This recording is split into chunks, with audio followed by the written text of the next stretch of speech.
بسم اللہ الرحمن الرحیم۔ السلام علیکم۔ نصیب کا لکھا مل کر رہتا ہے، کب کہاں کیسے یہ سب میرا رب جانتا ہے۔ اپنے رب سے رو کر مانگ لیا کرو، وہ کسی کے رونے پر ہنستا نہیں ہے۔ جو خدا رات کے بعد صبح اور گرمی کے بعد ٹھنڈ دیتا ہے، وہی خدا پریشانی کے بعد خوشی دے گا۔ ہر چیز اٹھائی جا سکتی ہے سوائے گری ہوئی سوچ کے۔ نیک بنو مگر اتنے بھی نہیں کہ ہر دوسرا بندہ گنہگار نظر آنے لگے۔ زمانہ تو باتیں ہی کرتا ہے، سامنے بھی اور پیٹھ پیچھے بھی، لیکن یہ آپ کی ذات پہ منحصر ہے کہ کس بات کو سنی اور انسنی کر دیتے ہیں اور کس بات کو دل سے لگا لیتے ہیں۔ رزق ہو یا محبت، قدر نہ کرو تو خدا چھین لیتا ہے۔ تین انسان تین چیزوں سے دور رہتے ہیں: غصے والا درست فیصلے سے، جھوٹ بولنے والا عزت سے، جلد بازی والا کامیابی سے۔ لوگ تو مشورہ دیتے ہیں، ساتھ تو صرف اللہ دیتا ہے۔ کسی کے ہمیں برا کہہ دینے سے نہ ہم برے ہو جاتے ہیں نہ وہ اچھے۔ اپنی زبان سے ہر شخص اپنا ظرف دکھاتا ہے، دوسرے کا عکس نہیں۔ زہریلے سانپ سے اور منافق انسان سے ہمیشہ بچ کے رہنا۔ مانگتے وقت الفاظ سے زیادہ کیفیت پر توجہ دو، کیونکہ تم جس رب سے مانگ رہے ہو وہ تو بے زبانوں کی بھی سنتا ہے۔ اتنا آسان نہیں ہے مجھے پڑھ لینا، الفاظوں کی نہیں جذباتوں کی کتاب ہوں میں۔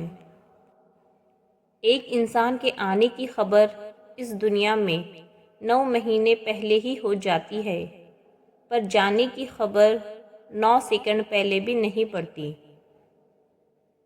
کسی کو ذلیل کرنے سے پہلے خود ذلیل ہونے کے لیے تیار رہے، کیونکہ اللہ کا ترازو صرف انصاف تولتا ہے۔ بارش کا قطرہ سیپی اور سانپ دونوں کے منہ میں گرتا ہے، جبکہ سانپ اسے زہر بناتا ہے اور سیپی اسے موتی۔ جس کا جیسا ظرف اس کی ویسی تخلیق۔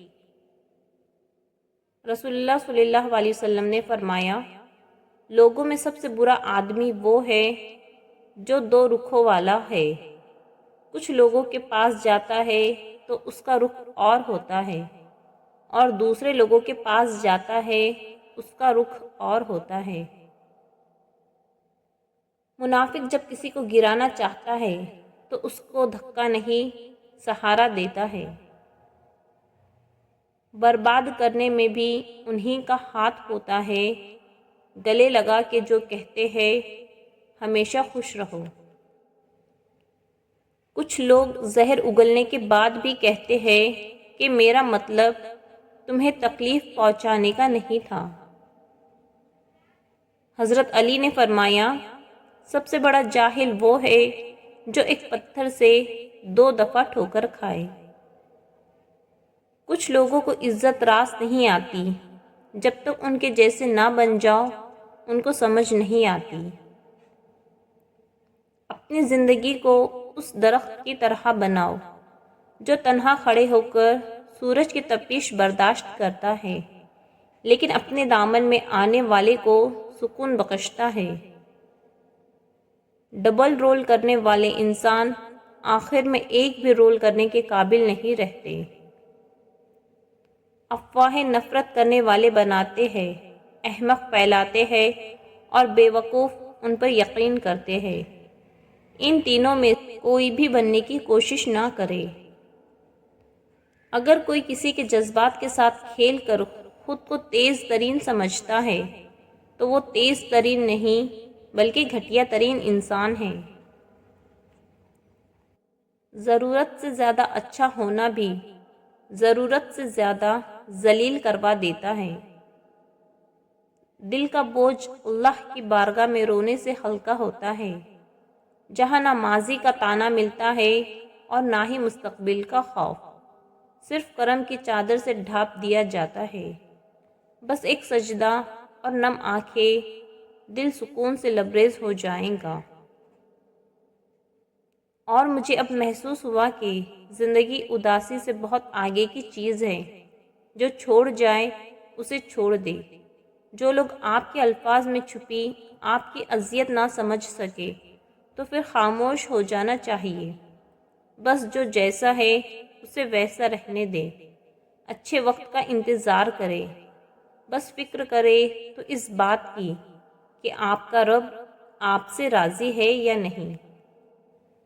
عام حالات میں تو سبھی میٹھے ہوتے ہیں۔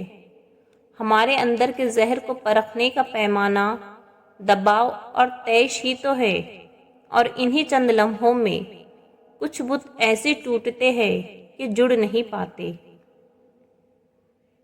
ہم بہرے ہی تو ہیں، جس نے کان دیے اس کی بھی نہیں سن رہے۔ ایک پرواہ ہی بتاتی ہے کہ خیال کتنا ہے، ورنہ ترازو نہیں ہوتا کوئی رشتوں میں۔ یہ میرا ظرف ہے کہ میں نے چھوڑ دیا اسے، ورنہ لوگ تو سانپوں کو مار دیتے ہیں۔ ایسا کیوں ہوتا ہے کہ ہماری آنکھوں کی نمی کسی کو نظر نہیں آتی، لیکن ہماری زبان کی تلخی سب کو نظر آ جاتی ہے؟ رزق کا وعدہ ہے پھر بھی سب پریشان ہیں، مغفرت کا وعدہ نہیں لیکن کسی کو پرواہ نہیں۔ رشتے وہی خوبصورت ہوتے ہیں جن میں احساس کا جذبہ ہو، کیونکہ ہمدردی تو ہر کوئی کر لیتا ہے مگر احساس کوئی کوئی کرتا ہے، اور یہ احساس لفظوں سے ظاہر نہیں ہوتا بلکہ انسانوں کے رویے اور برتاؤ سے پتہ چلتا ہے کہ وہ آپ کے ساتھ کتنے مخلص ہیں۔ اللہ کو بہت پسند ہے جب تم دنیا سے نہیں اس سے مانگتے ہو، جب تم بے بسی کا رونا کائنات کے سامنے نہیں اس کے سامنے روتے ہو، جب تم سب ختم ہو جانے کے بعد بھی اس یقین کے ساتھ دعا کرتے ہو کہ اس کے سوا کوئی تمہیں کچھ نہیں دے سکتا۔ آپ سے وہ شخص واقعی بہت محبت کرتا ہے جو آپ کا غصہ سہ جاتا ہے، اور یقیناً وہی انسان آپ کے پیار کا حقدار ہے جو آپ کے سخت ترین الفاظ سن کر خاموش ہو جائیں۔ معافی اتنی ہی خوبصورتی سے مانگنی چاہیے جتنی بدصورتی سے اس کا دل دکھایا ہو۔